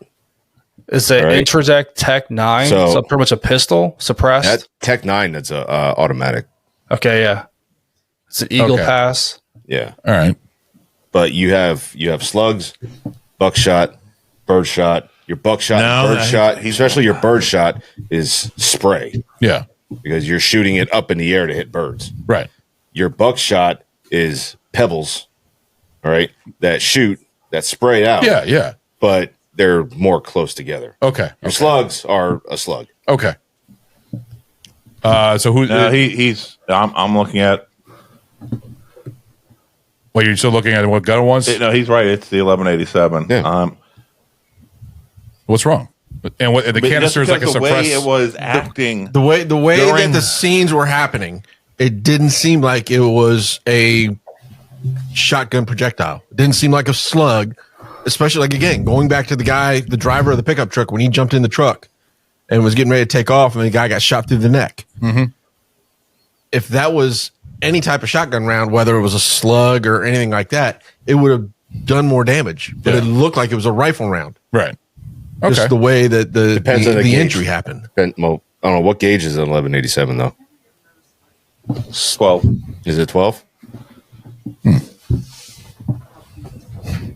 Well, who wants to say their favorite scene? Because you would ask what the your favorite scene was. I'm so sure to figure it out. that scene right there where we're discussing where Anton When they're doing the whole gunfight? The Well, not shootout. gunfight. Josh are Having a shootout. basically hunting each other down. The cat mask game. It was so well done. Are you talking about that one or the scene when he's in the motel in the when he's got his the money inside the vents? No, Second part. Yeah, The second part when he's in the hotel. When he's in the hotel, yeah. Okay. Yeah, I think I'd agree. I think that would have to be my favorite one. Just the quietness and how real everything was feeling. Like the thing I just can't stop thinking about is how well the lack of additional sound Yes. worked. As he's just sitting on the bed and you hear Chigurh approaching. You hear the light switch. and you hear the transmitter beeping. Yep. As he's approaching and getting louder and louder, and then the speeding up, and that right at the door, it's going. Oh no, you can even hear when he's calling the phone down to the bottom. Yeah, you can hear the phone faded ring. phone ring at the bottom because you knew that he got killed and everything else. But no, that is a great scene. And you hear him unscrew the light bulb in the hallway. Yep. You literally hear this light You knew bulb exactly screeching. what's going on. Because of them deciding I'm not going to put anything else there. Right. This is what it's going to feel like to you. It's going to build up the tension so goddamn much. Yeah. It feels so real and palpable. It was every scene with Anton is basically my favorite in this movie. But if I had to pick one, I'd probably go with the same thing that you guys agree with you guys. That whole scene right there with the hotel and Josh Brolin running and then finally getting him and him just laying out in the ground. Great. Any scene with Anton though was just fucking gold. He's like the Joker is in The Dark Knight to me. Whenever the Joker comes on the screen, I'm like happy. This one's the same way with Anton. I thought that he was just fucking amazing to watch. Mr. Bones hanging out of your arm. Yeah. So I'll play this clip for my favorite. I'll just pick this scene just to play a clip. Go to hell. Oh yeah. All right. Let me ask you something. If the rule you followed brought you to this, of what use was the rule?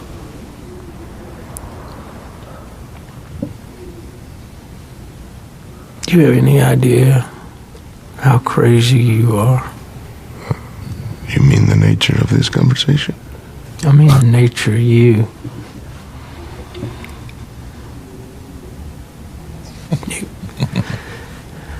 You could have the money, Anton. Whoops. But just to hear that in his voice, like he knew he was a dead man. And like he was just waiting for it. And just, God, you could have the money. Like he knew as soon as he turned around on the stairwell and saw him that he was a dead man. Oh yes. I mean, it was just so it's just perfect build into just the conflict is just him saying what Anton is, and just the twisted concept of how he perceives it, and then like he lets it build just the tension, then pulls out gun out, gets the phone rings, and bang. He's got no mercy. And the other thing that I love about it is that where he asks, "You don't have to do this," and then the chick at the end does the same thing. Says, everybody always says that. Like he's known for a lot of people saying that to him. Why do you don't have to do this? He's like, why do people say that? It doesn't matter. You're gonna die. You're fucked no matter what. So I'll play the clip.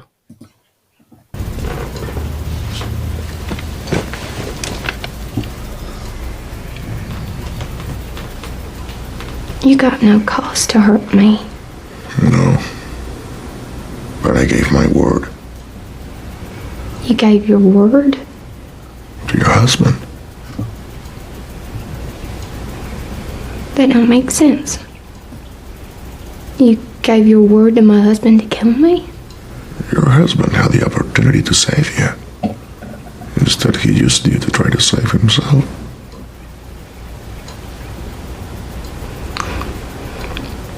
Not like that. Not like you say.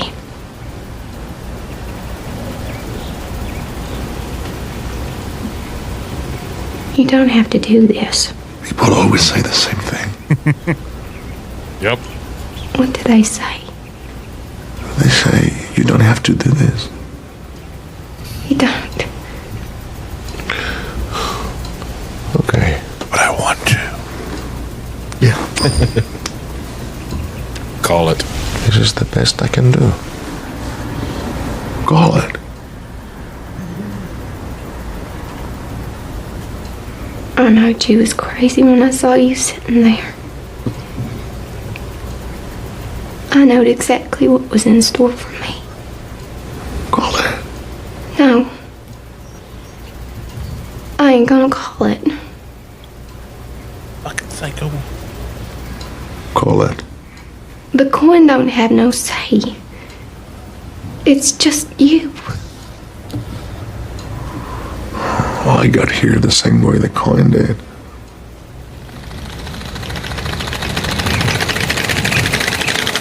And she's gone. It's crazy how these characters that start at the beginning and then you just loop, they just go. But just the sounds there at the end, just perfect. Just setting the tone, just the environment, just a neighborhood. You had no idea what happened. Exactly. Some other questions I have. Do you think that the characters have any real control of their destinies, or is it merely just the mercy of random events?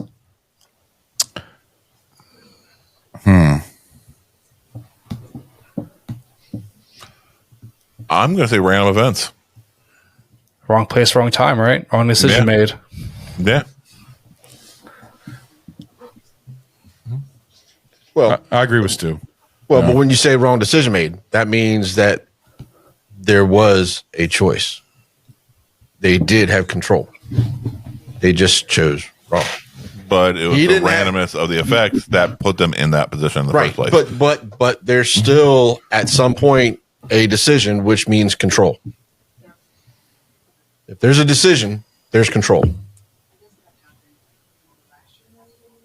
Or it's the illusion of decision. I mean, like that Anton flipping that coin. We don't know for sure how it landed. We assume how it landed. Llewellyn didn't have to take the money. He decided to take it. And because of that, he set the chain of events going. But at that point, there was a decision made. The bad guys didn't have to be in the position where that suitcase shows up in the first place, but they did. But I'm just saying, random events, and there is random events. But at some point, when there is a decision made, a decision ultimately is control. And if you make the decision, then you controlled your destiny by making that decision. But if you're making the decision based on an inadequate amount of facts, then your decision wasn't a properly informed decision, which thereby means your decision should be negated potentially based on the lack of information. He didn't know Anton Chigurh would be Chigurh, how you pronounce it, would be coming after his ass. Didn't know he'd be dealing with a fucking psychopath. Didn't know that he wouldn't be able to outthink them, outgun them. And if he knew that he wouldn't be able to outthink and outgun and he was being hunned down, he would have chosen differently. So thereby it was the randomness of the actual one that was hired to change the entire trajectory of everything. And Tommy Lee Jones's character, it was the randomness of another person's decision that changed his entire fucking life by walking into that case. I guess all I'm saying is I think it's a combination of both. I don't think that you can say it is definitely one of the other. It is a combination. It's a combination. But I think it's more of the randomness to the outside ones. Each one may have at different times their choices and decisions, but their choices and decision affected everybody else's outside, which was a random occurrence to them. Right. But your daily interactions affect what will happen later on. And with, like, just like you said, if he didn't take the fucking case, then none of this would have happened. You wouldn't have had a movie. No, we wouldn't have had a movie. It would have just been a really short one. Yeah, exactly. Because he didn't have to go back. Like a vignette. Yeah. Because he didn't have to go back because he made a decision that he couldn't sleep. He's like, oh, fuck, I gotta go back. Yeah. So he went back, and that's what started everything. That choice and that random event happened, and he's like, we got put in play. And since we all said we would take the fucking suitcase, then is it really a decision? If it's a foregone conclusion, is it actually a decision? I mean, it's like you have an itch on your nose. You may decide to itch your nose, but realistically, no matter what, you're itching your fucking nose. All right, it's a decision, but it's not really a decision. It's a foregone conclusion. So do the opposite of what you think you should do. Then you can. You can absolutely decide to do that. Realistically, is that going to fucking happen? All right, Costanza. No. It could. I was waiting for it. Just it do worked out the really fucking well opposite. for him. It worked out really well for him. That was a very Larry David type fucking episode right there. So for the ending, with Tommy Lee Jones going to his monologue about the dream he had, do you think that provided closure to the movie, or does it intentionally leave questions unanswered? I think it left more questions than answers and I think that was purposely done. Yeah, by it, because life isn't a perfectly answered series of events. It's open-ended. It's interpretations, and just like trying to analyze a fucking dream, we can guess what the fucking may or may not mean. But there ain't no fucking goddamn for sure. You dreamt about fucking going through Abraham Lincoln's head on a fucking labradoodle, fucking fur stuffed motorcycle. You have daddy issues. Maybe what? How'd you get there? It's like okay, fuck. But it's purposely. It speaks to like everything else in this movie. It's just real. It is what it is. And because wasn't he done though? The character himself, right? He was retired. He was getting ready to retire anyway. Yeah. Before this, and they drag him back in. Damn too wife. old for this shit. You gotta do one more case, old man. You're not done yet. I need more money. Right. He finds a suitcase and it just happens all over again. Son of a bitch. That badge ain't This gonna really save him. is No Country for Old Men. I'm happy they don't say that. The title drop, they never say that reference in the movie. No, not like a lot of movies do. I know. Title drop. Yeah. that would have been, I don't know. I could have seen him doing it at the end when he's doing the monologue and shit like that, and then it just zooms back in, and that's why this is No Country for Old Men. Just looking right at the camera, hamming it up. All right, and it's like a circle wipe too. It's not really like a fade to black. It's like, oh, god damn you, Coen Brothers. And then you see Porky Pig come in. Yes. There's something random like that, and that would actually work in my mind because the randomness of that ending. I'm like, oh, what? What? After I was insane as the rest of this movie is, that's what you fucking walk out on? Yeah. God, you guys are on some good fucking shit. I'm mad at you. They're in Hollywood. I mean, so poor Ron. Do you think they were able to get that much cocaine? Yes. Yes, they absolutely could. It would have been. Yes. Yes. I'm It sure started there are out ways. that much at the beginning of the shooting. By the end, not so much. She had Woody there. They borrowed it from the cartel. I was saying we they promised to give it all back. Yeah, they showed their supply right there in the back of the truck. Yeah. When Woody, up until Woody came, they were fine. When Woody left, God damn it! What happened to half our shit? Fuck! God damn you, Woody! So I think it did leave a lot of closure, though. But I'd say I was watching it on Twitch, but so I thought that was you. I was going to see if you were going to answer for me. As you were jerking your gherkin. No, I wasn't jerking my gherkin. But yeah, the closure on the end of the film. The thing is, it left you hanging. But the thing is, the Coen Brothers are known for doing that for most of their movies. Like, what are the movies you know from the Coen Brothers? Why are you staring at me while you're doing it? I mean, Gute's the host. He's the one who asked the question. Why aren't you looking at Gute and addressing Gute? He's the one who brought up the question. Because looking him on the screen. You look in the fucking camera and you're looking at Gute. All right? Okay. It's just weird looking at the camera when I should be when I'm looking here at the screen. All right, but seriously, you guys. What was that there, Ronnie boy? Oh, Ron. Playback with Myth Wong Song. What? Ron. What? I don't know. What is Myth Wong Song, Ron? I have no idea. I think it's some Asian shit. What are you looking for? My wheel. What was that? Spicy boner? Leave sight. No. No, you gonna hear it on your end? That's another one. You can't hear him on your end? Notifications on his computer? Yeah, we're hearing it on ours. Okay. Yeah. So that was 2 notifications. Yep. What is it? Barrel punishment? Crystal Picks. Oh. She's not here. No, but we do have representatives of BAC. No, that's not. It needs to be a respin. Crystal. It's Crystal's. Nope. All right. Don't break it again.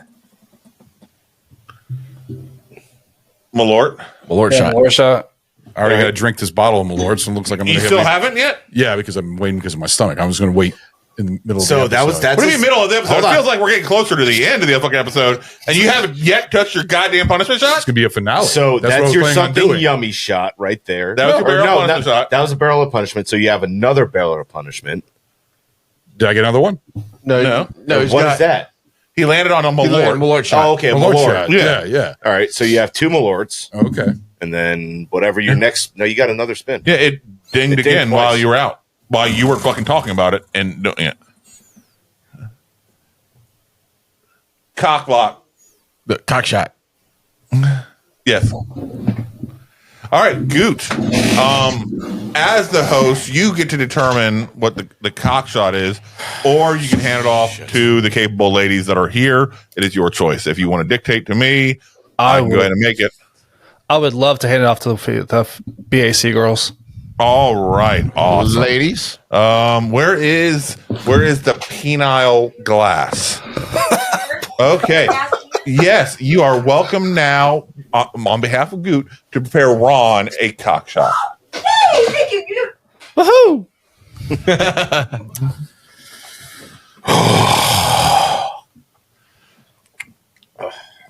It's 1.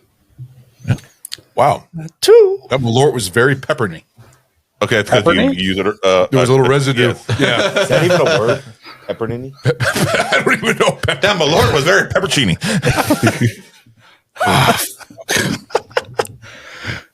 All right, go ahead, Goot. I'm sorry.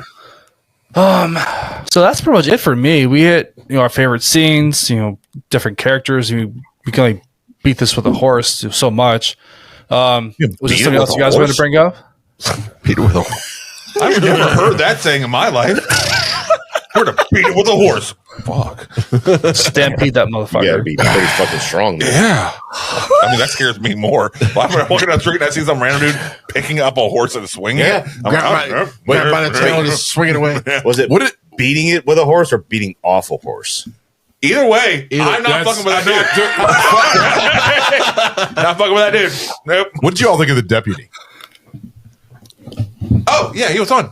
Yeah. I liked him. Yeah. I was just curious what y'all thought of him. What did you think of him, Goot? Is it Wendell? Yeah. Yeah. He played his part. I mean, he was that naive. You could tell the age difference and like how he was so like ambitious to like analyze the scene and try to break down what happened. And Tommy's just looking at him like, you fucking idiot, you young man. We got to find it. We got to put it out on the radio. I can see. God drank milk. Yeah. What was the importance of the milk? To show that.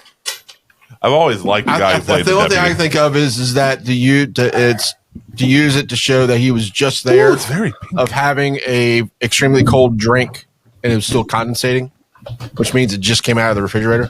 Nice. That's the only thing I can think of is that a way to make it seem like they just missed him. Yeah, I guess. Yeah. Other than that, I don't know what else. I'll do a shot in solidarity with you. A timing with thing. Ronsicle. I think Walton Goggins though would have been good as a deputy next to Tommy Lee Jones. I like Oh, you like the guy that like the actor that played him? Yeah. The only other show I've always ever liked him. I like him in Deadwood. He was good as two. He did 2 roles in Deadwood. He was in Raising Hope as the dad, in Raising Hope, Delahunt, and also in Fear the Walking Dead. He had a major role for several seasons. That's the spin-off series, The Walking Dead, right? For multiple seasons, where he plays a Western guy. Yeah, sort of maybe someone like what this guy the deputy would turn into potentially. Yeah. But he could play comedy, but he could also deliver seriousness very well. So I've always appreciated him. Yeah, so Adam was right. It serves like a practical device just to have that line from the sheriff to put that in. Sorry. What were you laughing at? Fucking random. Sorry for the audience who wasn't able to pick that up. She's looking at the phone camera and see. Sammy just saw the screen. Oh, she saw you wearing the little hat. Gute wearing the cowboy hat. It was just a random thing. It's right there. Oh, Gute's wearing a cowboy hat. And it just caught us off guard. I get that all the time. A very just that noise. I hear that noise all the time. All right. Oh man, what did you actually? Before we the scene when when Anton gets was that the cartel that was inside the motel, the one that got his arm shot off basically, and he gets shot. Yes, that was the cartel. They were looking for the bag itself right there. The briefcase, yes, yeah. Okay, I was curious about that on that whole ordeal because what room were they in? I don't remember the room number, but I find it hilarious because like you see him walk to the room and he enters the room and you feel like, oh my God, like you feel bad for them for a second. So they're about to all die. It's just awesome movie making. Were they not in the first room that he got and they were there waiting for him? I think they were in. That was a feeling I got. Like if he got at 113 for shits and giggles, right? Right. I think they took like 111. The room right next to it. Yeah. And he took the room behind it. This is sweet. Okay. Like I was 108 maybe. Yeah, I was in feeling that they were in the original room waiting for him. Mm-hmm. Matter of fact, they were. They were in his original room because he opened up the vent. Yeah. After he killed them, he opened up the air vent and saw the streaks that the case made when he pushed it in. Yeah, they were in the original room. They were in his original room. They had come. They figured out what room he was checked into, so they were waiting in the room. They were waiting there for him to show up. He knew that they would. So they broke into. So they broke into his room. Second room. That's right. In order to pull out the case. So they basically broke into his room. They weren't. And were waiting for him to show up. That's what I was confused about. Right, okay, cool. Because I was curious about that. I thought they were in a room right next door. I couldn't figure that out. No, it was his original room. Okay. What's his name? Started in the room. Anton started in the room next door. I feel. Yeah, that's what it was. Yes. And then he came knowing. He took his shoes off and walked in sock feet over to. I must be sneaky. Yeah. Like a dirty Frenchman. What did I drink up here? What the fuck did I drink? It tasted nasty. What did it taste like? It was sweet and very. So let's see if you can guess. Fruit. I don't know. Watermelon? Something? Yes, watermelon. It's the Smirnoff Zero Sugar Watermelon Mint, and then the orange Jameson. That wasn't a good. That was a horrible. No, mixture. it did its purpose. It was a peach. Yeah, that fucking sucked. High five, Anna. Thanks, Goop. The applause is oh god, that shit sucked. Still, that taste is still in my fucking mouth. You're welcome, Cowboy Goop. Yeah. It was. It was a nice, bright pink, vibrant. It was super pink. Yeah. So as we head to our critical and enjoyment, do you guys anything else you guys want to bring up? Do you think Anton was gay? No. What made you think I think that? he may have been. I think he was asexual. I It's think different he was from gay. Yeah, you're right. Yeah. You're right. But I think he was asexual. Once I started talking it out, because of this bowl cut, just His feel like- detachment from human reality. Yeah, I feel like he does not have. Yeah, he does not have any connection to humanity. Okay, at all. So the idea of sex to him would be off-putting. I feel like. I think so. So yeah, asexual. I think he gets off on killing people. No, because you don't see him gratifying. You don't see him like an O face. You don't have to masturbate in order to. I don't think it's more of like sexual gratification. I just think it is. It's more of a mental gratification. It's scratching an itch. Yeah. It's an interesting question, though. Yeah, I think he was asexual. Okay. What do you think, Goot? I agree with that. All right. Yeah. Okay. Sure. You go with it. Yeah. Okay. Very, very. It was just a random thought. The way he was portraying himself, I was like, he's making very specific choices. Yeah. The way he's portraying the character, and I'm trying to figure out where his mind may have been as he was creating the mannerisms for this character. Yeah. To help influence his actions. Yeah. Yeah. And I think a lot of good actors, they build the motivations of the actors, and you see them, the motivation of the roles they're playing, and you see them being portrayed and more realistic. And was it method acting? Yeah, almost method, but method to me means you're embodying that whole, the whole time and stuff like that, versus you're just knowing where the motivations for the character are actually coming from, the backstory of the character, which will determine how a character acts and reacts in certain situations. You can do all that, and then when the scene's cut, then you can walk away from it. You're no longer that person. You're not. So that's why I don't think method is the type of acting. I just think it's a very informed actor, an actor who's able to portray a full history without those words ever being spoken. It's just you're able to channel that character when you're acting. Just like you. I mean, you can.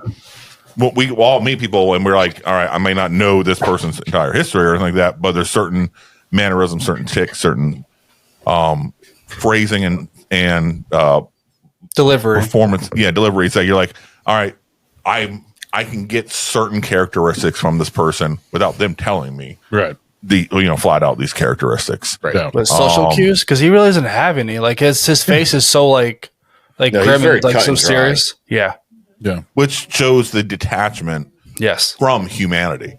And which thereby goes with if you're fully detached from humanity, then you probably don't want to interact with them. In that type of intimate, form. Yeah. Which everybody just keeps building upon the character. Yeah. So I'm like, all right. Sorry. Just random sense. Random fucking squirrel thought. That's all. So let's hit it. Let's do enjoyment and criticals. Who wants to go first? Critically 3.5. Enjoyment 3.5. Okay. What? I think you're fucking with us. Please say. I'm not. Continue. I'm just curious your logic. Discuss. Yeah. I want to hear your thought process, your pros and cons to arrive at those scores. Well, hold on. Were you expecting higher? Yeah. It doesn't matter what I was expecting. No, I just want to know. I'm curious though. My feelings on the film are higher than those ratings. Yes. Okay. And so I'm just trying to be open to what missed the mark for you, and maybe something that I'm not seeing. I thought it was a fine movie. It was the only my downfall for it was I thought it was a little dry at some points, and those dry spells led to it getting a little bit boring for me. Okay. You think this is too much of a slow burn? It is slow, which is fine. Slow burn movies like this are perfectly fine. Right. But it it's not a horrible movie. Mm-hmm. It's one of those movies where you actually have to sit down and actually pay attention to it. Yeah. Because if not, then this isn't the type of movie you can sit in the background with. What's that? This isn't the type of movie where you can just have it in the background. You have to really focus on it. You're saying? Yeah, basically. I recommend it if you haven't seen it. I can't recommend the other one because I've never seen it, but I'm sure everyone else here would recommend it. There will be bloody tampons. That is the porn parody. Parody I do not want to watch. Why? It brings you back to your teenage years.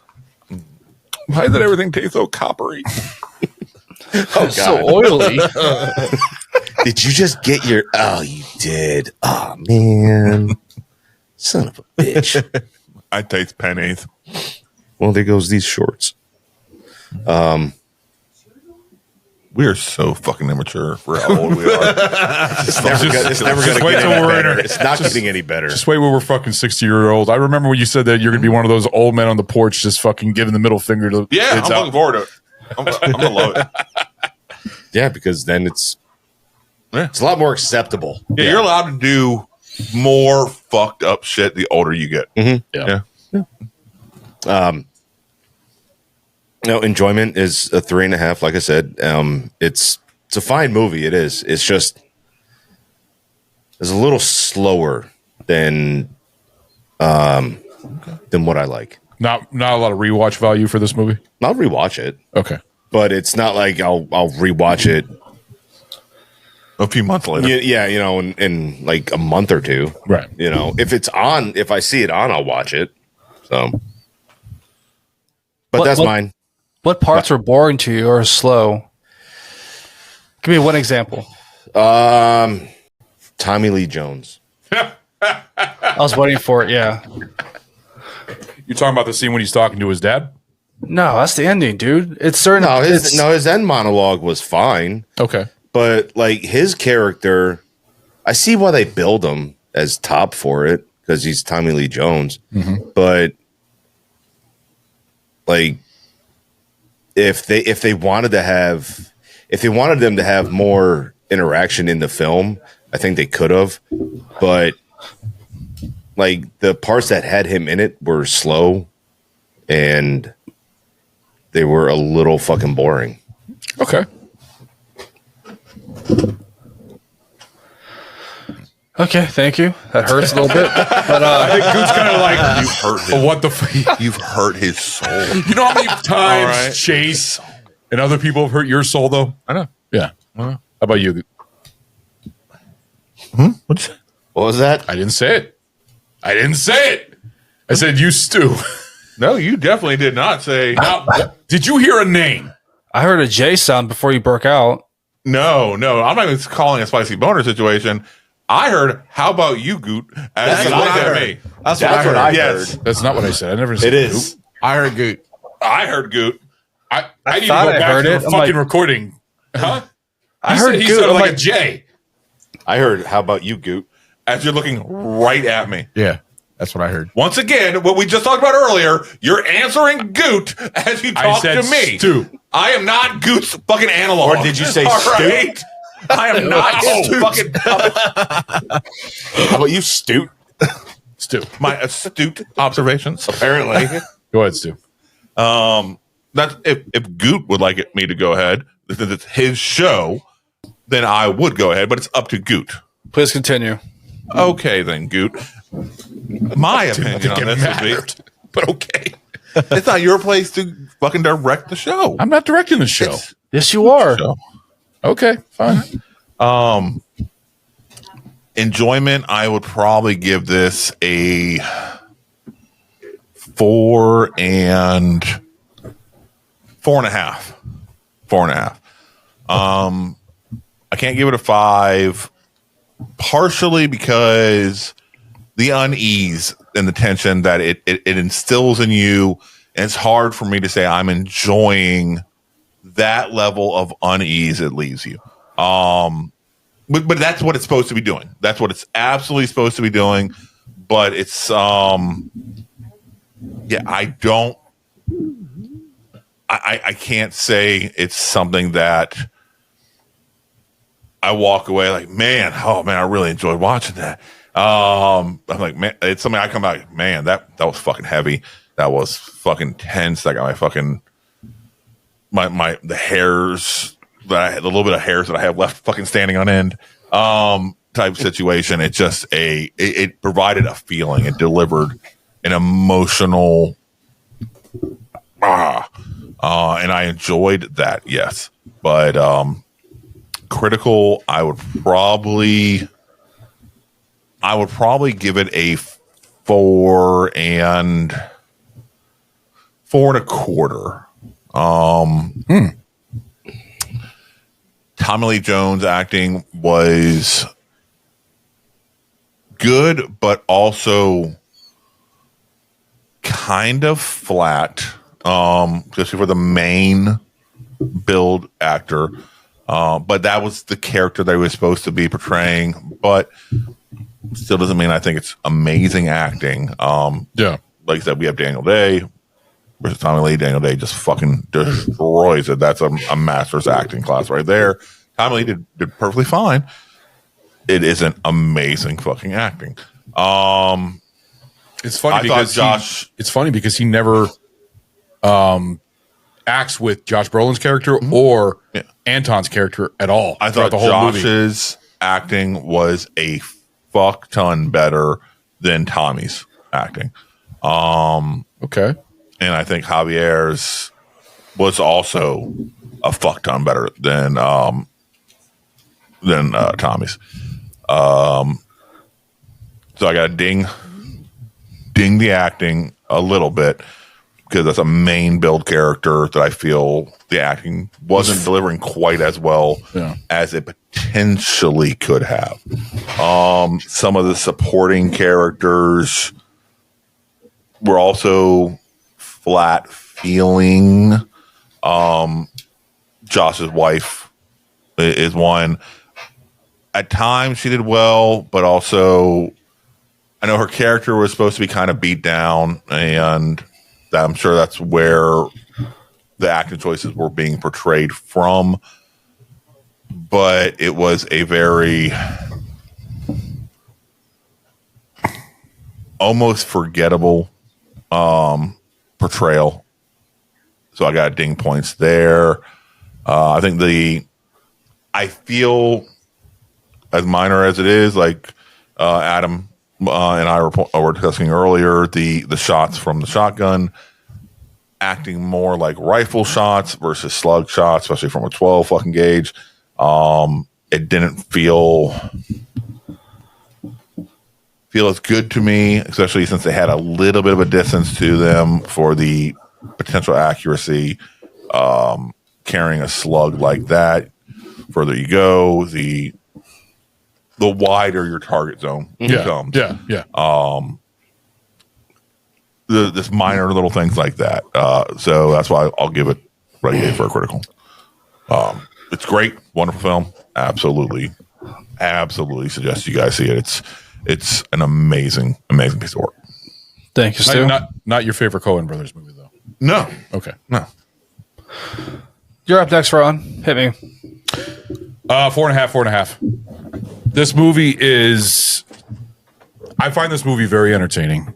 Yes, Tommy Lee Jones' character can be a little bit flat, but I don't mind him on the screen. I still enjoy it. I enjoy the monologue at the end and everything else. I actually enjoy his little chemistry with the I don't remember the actor's name, but the guy who played Wendell, his deputy. Dillahunt.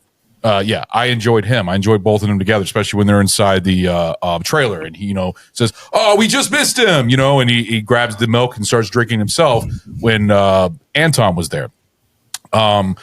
Anton was the best part of this movie. I thought that his character was just so entertaining. He was like I said, he's like the Joker to me. Whenever he's on the screen, I'm very happy and enjoying his character being this just psychotic person that just likes, that's killing and, the whole fate thing with the coin.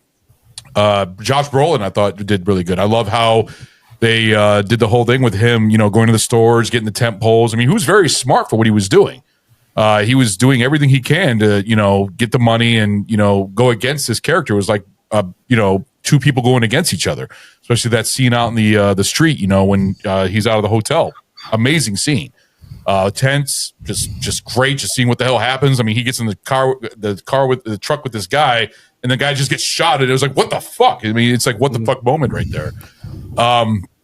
So yeah, the enjoyment of this is 4.5. I mean, like I said, there's some scenes that drag, but that's the Coen Brothers. The Coen Brothers are known to having some scenes that drag, and sometimes their scenes they have movies that are extremely entertaining. Now, the thing is, when it comes to critical, this movie is really well done. I mean, like I said, the sound design in this movie, I think this should have won for sound editing because it really grasped you, especially in the beginning when he's, going through, checking all these cars, just hearing all the sound effects, everything, the sound of the gun. It was just great. And the Coen Brothers direction was done really, really well. Because I'm a huge fan of the Coen Brothers. I've seen every single Coen Brothers movie, and this is one of the tops, in my opinion. I mean, Big Lebowski will always be my number one. I love the Big Lebowski. But this is just a good drama. Would you call this a thriller or a drama? What would you call this, Gute? It's definitely an action. It's not really a drama. You'd say this is an action film? Yeah. Okay. To me, it seems more of like maybe like an action thriller, maybe? It's definitely a Western movie. I'd say more suspense. I mean, there's crime, drama, thriller. I guess that works. Did you guys ever see the movie Sleeping with the Enemy? Yeah. Yeah. Mm-hmm. I would put it whatever that is. Okay. Then that's more of a drama thriller then. That's where I would put it. Yes, it had action scenes, great action scenes. So did Sleeping with the Enemy had some action scenes in it. Yeah, the girl at BAC did an episode on that. I wouldn't. When I think action movies, it's going to take me a minute before I get to No Country for Old Men on my list. Yeah. On action films, I would put it closer to a drama, like a men's drama, a male. Yeah. That's what I'm saying. I think more suspense than because there's so much that just leaves you hanging for a time. Like, what the hell's going to happen next? Yeah. So that's where I'm leaning toward. And same thing with Sleeping with the Enemy. Right. I mean, there's so much happens that it's just what the hell's going to happen. Yeah. It's billed as a Western thriller. Western thriller? So. Oh, interesting. But no, critical 4.5. Like I said, small little things here and there. It's not extremely full perfect, but it's near there. I think the ending really cuts off, but the Coen Brothers, like I said, are known for doing that on some of their movies where it just cuts off. Inside Llewyn Davis, it's another movie that it just like cuts off, where to the point it's like, okay, that's all it's not gonna tell any more to the story. But sometimes it's good. It just leaves you off the hook to the point where you can just imagine what's gonna happen next and everything else. But 4.5. I highly recommend this. This is a great movie, but it's funny how it came out the same year as There Will Be Blood, because those are two westerns, but would you call that a drama? I'd say that's more of a drama. That's dramatic. Yeah, drama. So 4.5. There you go, Gute. Dramata? Thank you, sir. Dramedy? I don't know what dramedy. That's what I meant. I can't see shit. Right? Come on, you know better than that. You think There Will Be Blood is a dramedy? Dramedy? What? You think There Will Be Blood is a dramedy? There's some funny scenes in it. You think There Will Be Blood is a dramedy? It's not a dramedy, but there are some funny scenes in it. Come on. Priceless. Yeah. You're a very special boy, Ron. Thanks, man. Appreciate it. Sir I'll Adam? take that as a compliment.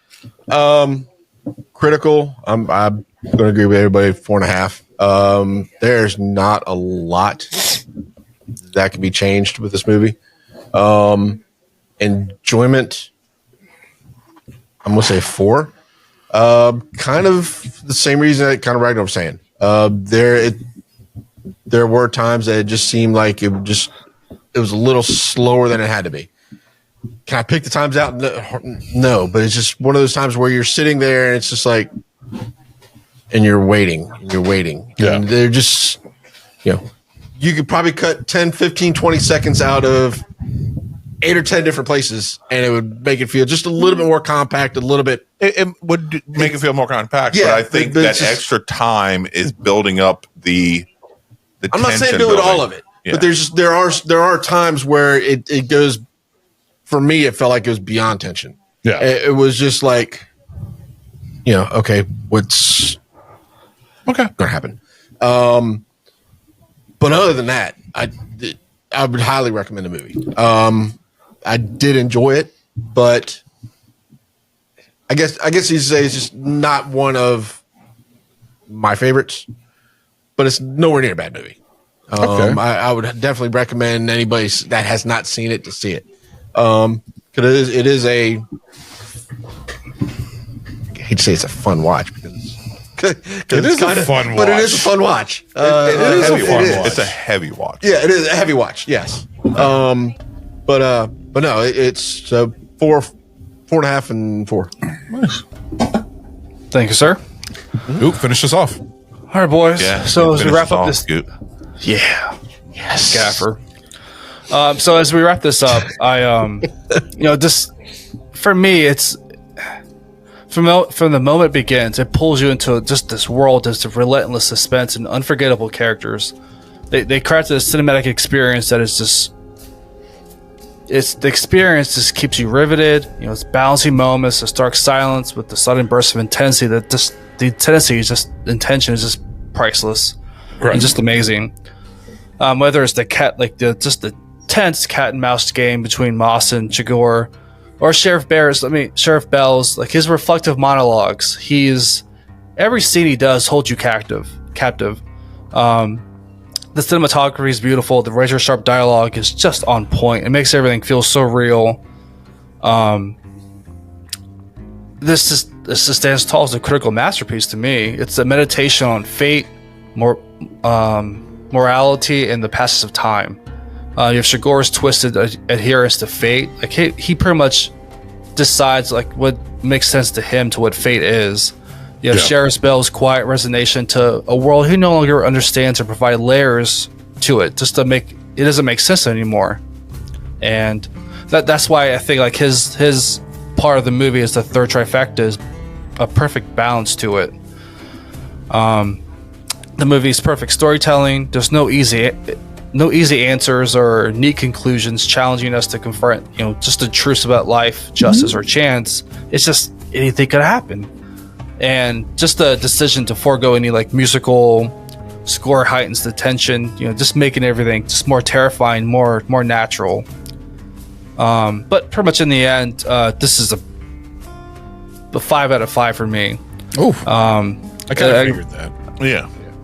It's just it for me. It just provides me. It makes me like reflect more and like invites deeper thought. Like it grounds me and like as Stu was saying, like it puts you in your ass when you watch this, and like it just makes me think about like philosophical stuff and like just random shit that could happen. So that's why I watch it every year on my birthday. But yeah, shoot. I mean, even if you haven't seen it, or if you have, it's a film that will stay with you long after the credits roll, and it's just an unforgettable experience. So I'm wrapping this up. Awesome. Well, that's the end of our episode right here. Make sure you guys subscribe to us on our YouTube channel, and please press that like button and ring-a-ling, ding-a-ling. There you go. Notified. And also make sure you guys check us out every Friday night. We're also on Twitch Live every Friday night. The link is in our Instagram, and the link is also on our Facebook. So we're out live. See our shenanigans, seriously. But, shenanigans! This was a fun episode. Thanks, Goot. Shenanigans. This was fun to do. So that will be the end, and we're going to go ahead and sign off. See you all later. But bye-bye. Laters. We're all the trash cans. Thank you for listening to Barrel Age Flicks. If you like our show, please leave a 5-star rating on Apple Podcasts and Spotify. Guys, this helps out enormously. Give us a follow on Instagram at Barrel Age Flicks Podcast. If you would like to send us a special film request, please contact us via Instagram and we will give you a personal shout out on the show. We are also on Facebook and Twitter. Our podcast is available on Apple Podcasts. We are officially also on YouTube in video form. And also Buzzsprout, Google Podcasts, Audible, Pocket Cast, Spotify, CastBox, iHeartRadio, and Pandora. Make sure you check out Barrel Aged Chicks, our spin-off show where you get the girl's perspective. Subscribe to our Patreon for uncut video and early access to our podcast. Special thanks to Carl Casey at White Bat Audio on YouTube for his awesome music. This guy fucking rocks. Check him out. Want to give a shout out to Sammy, one of our guest hosts on the show who does our amazing album artwork. Thank you, Sammy. Hope you join us for our next episode. Later, guys.